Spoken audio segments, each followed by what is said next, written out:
മതം മാറിയപ്പോൾ മുഷിഞ്ഞ വസ്ത്രം മാറ്റി പുതിയ ധരിച്ചൊരു ഫീല്. മുസ്ലിം പശ്ചാത്തലവും പാരമ്പര്യവും അനുസരിച്ച് ജീവിച്ചിട്ടേയില്ല. ആ മുഷിഞ്ഞ വസ്ത്രത്തിനുണ്ടാകുന്ന ഒരു ഫീല് അത് വസ്ത്രത്തിനുണ്ടായതാണോ, ആളിനുണ്ടായതാണോ, അതോ വെറും ഫീലിംഗ് കൊണ്ടുണ്ടായതാണോ?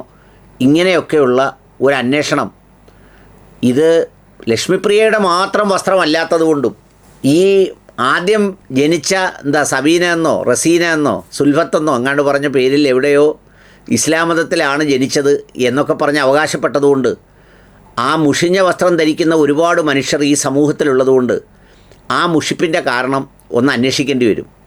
സ്വയം മുഷിഞ്ഞ് അങ്ങനെ എന്തെങ്കിലും വല്ല ദുർഗന്ധമോ അല്ലെങ്കിൽ നാറ്റമോ ഒക്കെ അനുഭവപ്പെട്ടതാണെങ്കിൽ അതിൽ അവരവർ വൃത്തിയായാൽ മതിയാവും. എന്നാൽ ഇങ്ങനെ ആവുമ്പോൾ ആ മുഷിഞ്ഞ ഫീല് മാറി നല്ലൊരു ഫീല് ഒക്കെ കിട്ടുന്നതിന് കാരണമായി മാറുന്ന ഒരാളായി മാറുമ്പോൾ അതിനെക്കുറിച്ച് പരിശോധിക്കേണ്ടതും അതിന് മറുപടി പറയേണ്ടതും ആവശ്യമായതുകൊണ്ടാണ് ഈ മറുപടി പറയുന്നത്. ലക്ഷ്മിപ്രിയ ജന്മത്തിലെങ്ങാണ്ട് സബീനയോ റസീനയോ സുൽഫത്തോ ഏതാണ്ടായിരുന്നു. അതിന് ശേഷമാണ് ഇങ്ങനെ മാറിയതും സനാതനധർമ്മിയായി എന്നൊക്കെ അവകാശപ്പെടുന്ന ചില സംഗതികളൊക്കെ ഞാൻ കേൾക്കാനിടയായി. ഏത് ധർമ്മിയായാലും ഈ മുഷിപ്പ് തോന്നുന്നതിന് പിന്നിൽ രണ്ട് കാരണങ്ങളുണ്ട്. കാരണം ചിലപ്പോൾ ചില വസ്ത്രങ്ങൾ അല്ലെങ്കിൽ ചില സാഹചര്യങ്ങൾ ചിലർക്ക് വല്ലാത്ത മുഷിപ്പ് തോന്നാം. ആ മുഷിപ്പിൻ്റെ കാരണം കണ്ടുപിടിക്കുമ്പോൾ വളരെ വിചിത്രമായി തോന്നാറുണ്ട്. അതിനൊരു ഉദാഹരണമാണ് ഒരു പ്രായമായ അപ്പാപ്പൻ്റെ കഥ. അപ്പാപ്പനെ പൊന്നുപോലൊരു മകൻ ഒരു വീട്ടിൽ നിർത്തി നോക്കുകയായിരുന്നു. ഒരു ദിവസം രാത്രിയായപ്പോൾ അപ്പാപ്പൻ പെട്ടെന്ന് ഇവിടെ എല്ലാം ഒരു മുഷിഞ്ഞ നാറ്റം എന്ന് പറഞ്ഞ് ചാടി എഴുന്നേറ്റു.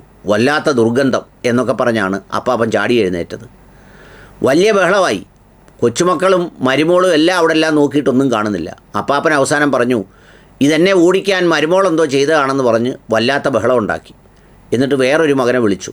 വലിയ പുക്കാറും വഴക്കുമൊക്കെയായി രണ്ടാമത്തെ മകൻ വന്ന് കൂട്ടിക്കൊണ്ടുപോയി. പോയ ക്ഷീണത്തിൽ അപ്പാപ്പനൊന്ന് ഉറങ്ങി എഴുന്നേറ്റ് വീണ്ടും അവിടുത്തെ മരുമോൾ ഇത് ചെയ്തു എന്ന് പറഞ്ഞ് അവിടെയും തുടങ്ങി ബഹളം. അപ്പോഴാണ് സംഗതി പരിശോധിക്കുന്നത്. സംഗതി വേറൊന്നുമല്ല, ഈ അപ്പാപ്പൻ്റെ മീശ എല്ലാം കൂടെ കിളിച്ച് വായിലേക്ക് ഇറങ്ങി അതിലേക്ക് ഈ സംസാരിച്ചപ്പോൾ നമ്മുടെ ഈ തുപ്പൽ സലൈവ ഒക്കെ തെറിച്ച് അതൊന്നും ശരിയായ രീതിയിൽ അപ്പാപ്പൻ വൃത്തിയാക്കാതെ വന്നപ്പോൾ അതിന് വാടയുണ്ടായതാണ്. എന്ന് വെച്ചാൽ ആ മുഷിഞ്ഞ് നാറിയ ഒരു നാറ്റം വന്നത് സ്വന്തം മീശയിൽ നിന്നാണ്. പക്ഷേ അപ്പാപ്പന് തോന്നിയത് അത് ചുറ്റുപാടിൽ എവിടെയോ നിന്നാണെന്നാണ്. ഏതായാലും ഈ മുഷിഞ്ഞ ഫീല് തോന്നിയ ബഹുമാനിയായ കലാകാരിയെ ആദരവോടുകൂടി ഒന്ന് പരിശോധിക്കേണ്ടി വന്നു, ഒന്ന് വിലയിരുത്തേണ്ടി വന്നു. സാമൂഹ്യ മാധ്യമത്തിലും ആ ചിന്താഗതിയിലും ഒക്കെ. കാരണം ആ മുഷിഞ്ഞു പോയ വസ്ത്രത്തിനാണോ നല്ല ഫ്രഷ് ഫീലോടിരിക്കുന്ന ആളിനാണോ ഈ മുഷിപ്പും ആ മുഷിപ്പ് മൂലം ഉണ്ടായേക്കാവുന്ന ദുർഗന്ധവും ഒക്കെ ഉണ്ടാകുന്നത് എന്നറിയാൻ വേണ്ടിയാണെന്ന് പരിശോധിച്ചത്. അപ്പോഴാണ് അതിൽ ഒന്നാമത്തെ ഒരു സംഗതി കണ്ടത്. അത് വേറൊന്നുമല്ല, സാക്ഷാൽ നമ്മുടെ ലാലേട്ടൻ, അഭിനയത്തിൻ്റെ വലിയ രാജകുമാരൻ, നമ്മളെല്ലാം വളരെ ഇഷ്ടപ്പെടുന്ന, ഇപ്പോൾ വളരെ പ്രമുഖമായ അവാർഡൊക്കെ നേടി സ്വന്തമാക്കിയ ലാലേട്ടൻ്റെ കലയെ ഇഷ്ടപ്പെടുന്നവരുണ്ട്, അഭിനയത്തെ ഇഷ്ടപ്പെടുന്നവരുണ്ട്, സൗന്ദര്യത്തെ ഇഷ്ടപ്പെടുന്നവരുണ്ട്, ഒക്കെയുണ്ട്. പലരും കൈപിടിക്കാറുണ്ട്, ചുംബിക്കാറുണ്ട്, ഇതൊക്കെ ചെയ്യാറുണ്ട്. പക്ഷേ നല്ല ഫ്രഷ് ഫീലുള്ള ബഹുമാനിയായ നമ്മുടെ കലാകാരി ചെയ്തത് വളരെ കടുത്ത ഒരു സംഗതിയാണ്. ആ സംഗതി വേറൊന്നുമല്ല, മോഹൻലാൽ വെട്ടിക്കളഞ്ഞ നഖം പോലും ഞാൻ എടുത്ത് സൂക്ഷിച്ചു വച്ചിട്ടുണ്ട്. അതൊരാളിൻ്റെ സ്വകാര്യമായ ഒരിഷ്ടമാണെങ്കിൽ പോലും അതുമൂലം ഒരു മുഷിഞ്ഞ ഫീല് ചിലപ്പം ഉണ്ടാകാനുള്ള സാധ്യതയുണ്ട്. എന്ന് മാത്രമല്ല, അതൊക്കെ സൂക്ഷിച്ചു വെക്കുമ്പോൾ അതൊരു മുഷിഞ്ഞ മനസ്സായി ചിലപ്പം സ്വയം മാറുന്നതിൻ്റെ ഒരു ലക്ഷണവുമാവാം. ഇത് 2025 പറഞ്ഞതാണ്. എന്നാണ് ഈ നഖമെടുത്ത് വെച്ചതെന്നറിയത്തില്ല. സാധാരണ ജീവിച്ചിരിക്കുന്ന മനുഷ്യരുടെ നമ്മൾ ബോഡി വേസ്റ്റായിട്ടാണ് കാണുന്നത് ഈ നഖം, മുടി, അതുപോലെ തന്നെ പല്ല് തേച്ചിട്ട് നമ്മൾ പുറത്തേക്ക് തുപ്പുന്നത് അല്ലെങ്കിൽ നമ്മൾ വിസർജിക്കുന്ന വസ്തുക്കളൊക്കെ. അപ്പോൾ അതെടുത്ത് സൂക്ഷിച്ചു വെക്കുന്ന അത്രമേൽ ആരാധന മൂത്ത ഒരു മാനസികാവസ്ഥ ബഹുമാനിയായ ലക്ഷ്മിപ്രിയ മാഡത്തിനുണ്ട് എന്നുള്ളതാണ് അതിൻ്റെ ഒരു പ്രത്യേകത. രണ്ടാമത്തെ കാര്യം, മാഡം ഈ മുഷിഞ്ഞത് എല്ലാം ഉപേക്ഷിച്ച് ഫ്രഷ് ഫീലോടുകൂടി നിൽക്കുമ്പോൾ പിന്നെ കാന്താരി ഹോട്ടലിൻ്റെ ഒക്കെ പ്രമോഷന് വേണ്ടിയൊക്കെ ഈ മുഷിഞ്ഞ വസ്ത്രം ധരിച്ചവർ ഒരുപാട് പേരുള്ള, ഈ മുഷിപ്പ് നിറഞ്ഞ സംവിധാനം നിലനിൽക്കുന്ന ഗൾഫ് നാടുകളിലേക്കൊക്കെ പോകുന്ന പല പ്രമോ വീഡിയോകളും പലതുമൊക്കെ കാണാനിടയായി. റാസൽ ഖൈമയിൽ നിൽക്കുന്നതും പിന്നെ അജ്മാനിൽ നിൽക്കുന്നതും ഒക്കെയായ അവിടെയൊക്കെ ചെല്ലുമ്പോൾ സത്യം പറഞ്ഞാൽ ഈ മുഷിപ്പ് വല്ലാതെ അനുഭവപ്പെട്ട് അതൊക്കെ എടുത്ത് ദൂരേക്ക് എറിയേണ്ടി വരുന്ന ഒരവസ്ഥയിലേക്ക് എത്തിച്ചേരേണ്ടതാണ്. അതിനെ എങ്ങനെ അതിജീവിച്ചു എന്നുള്ളത് എനിക്ക് അത്ഭുതകരമാണ്. കാരണം അവിടെ മൊത്തം മുഷിപ്പാണിത്. ചെല്ലുമ്പോൾ ചിലപ്പോൾ പള്ളിയിൽ ബാങ്ക് വിളിക്കുന്നത് അവിടെ ഇവിടെയൊക്കെ കേൾക്കും. പിന്നെ പള്ളിയിൽ പോകുന്ന മനുഷ്യരെ കാണും. പിന്നെ ഈ മുഷിഞ്ഞ സംഗതിയിൽ കിടക്കുന്ന ഒരുപാട് മനുഷ്യരെ കാണേണ്ട സ്ഥിതി വരും. അപ്പോൾ എന്താ പറയുന്നത്, ഒരു പുത്തൻ ട്രെൻഡൊക്കെ ഫീൽ ചെയ്യുന്ന ആളിന് അതെങ്ങനെയാകും എന്നുള്ളത് കണ്ടറിയേണ്ടത് വളരെ അത്യാവശ്യമുള്ള കാര്യമാണ്. പിന്നെ അതും കൂടാതെ ഈ മുഷിപ്പുമായി മറ്റ് പല രാജ്യങ്ങളിലുമൊക്കെ പോയി പല പ്രോഗ്രാമുകളിലുമൊക്കെയായി അഭിനയിക്കുകയും ഒക്കെ ചെയ്യുന്നൊരു സ്ഥിതിവിശേഷം ഒരുപാട് ഉണ്ടായിട്ടുണ്ട്.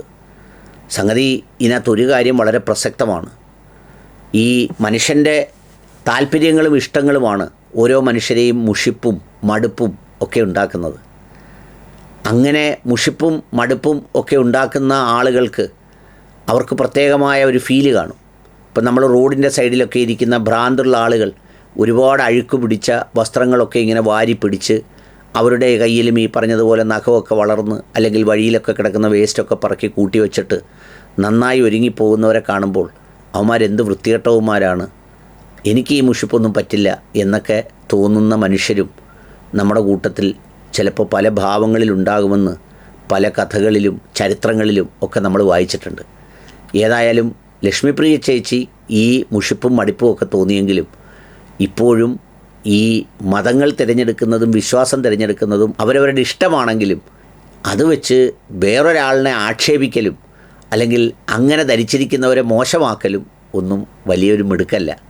എന്ന് മാത്രമല്ല, ഇതുപോലെ മുഷിപ്പൻ നാടുകളിലും മുഷിപ്പൻ സമൂഹത്തിലും മുഷിപ്പ് നിറഞ്ഞ ചുറ്റുപാടുകളിലും അവിടെയൊക്കെ പോയി അവിടെയൊക്കെ നമ്മുടെ വരുമാന മാർഗത്തിനൊക്കെയുള്ള സാധ്യതകളൊക്കെ തേടി അങ്ങനെ നിൽക്കുമ്പോൾ അങ്ങനങ്ങ് വല്ലാണ്ടെന്തിനേയും പുച്ഛിച്ച് കളയരുത്. പ്രത്യേകിച്ച് പേരിനെങ്കിലും കലാകാരിയാണ്, സമൂഹമാണ് എന്നൊക്കെ പറയുന്ന ചില ചിന്താഗതികളൊക്കെ ചിലയിടങ്ങളിലൊക്കെ പറയുന്നതായതുകൊണ്ട് അത്തരം കാര്യങ്ങളിൽ അഭിപ്രായ പ്രകടനം നടത്തുമ്പോൾ ഈ ഭൂതകാലവും ഭാവി കാലവും വർത്തമാനകാലവും ഒക്കെ കൂടി ചിന്തിച്ച് വേണം പറയാൻ എന്നൊരു വിനീതമായ അഭ്യർത്ഥനയുണ്ട്.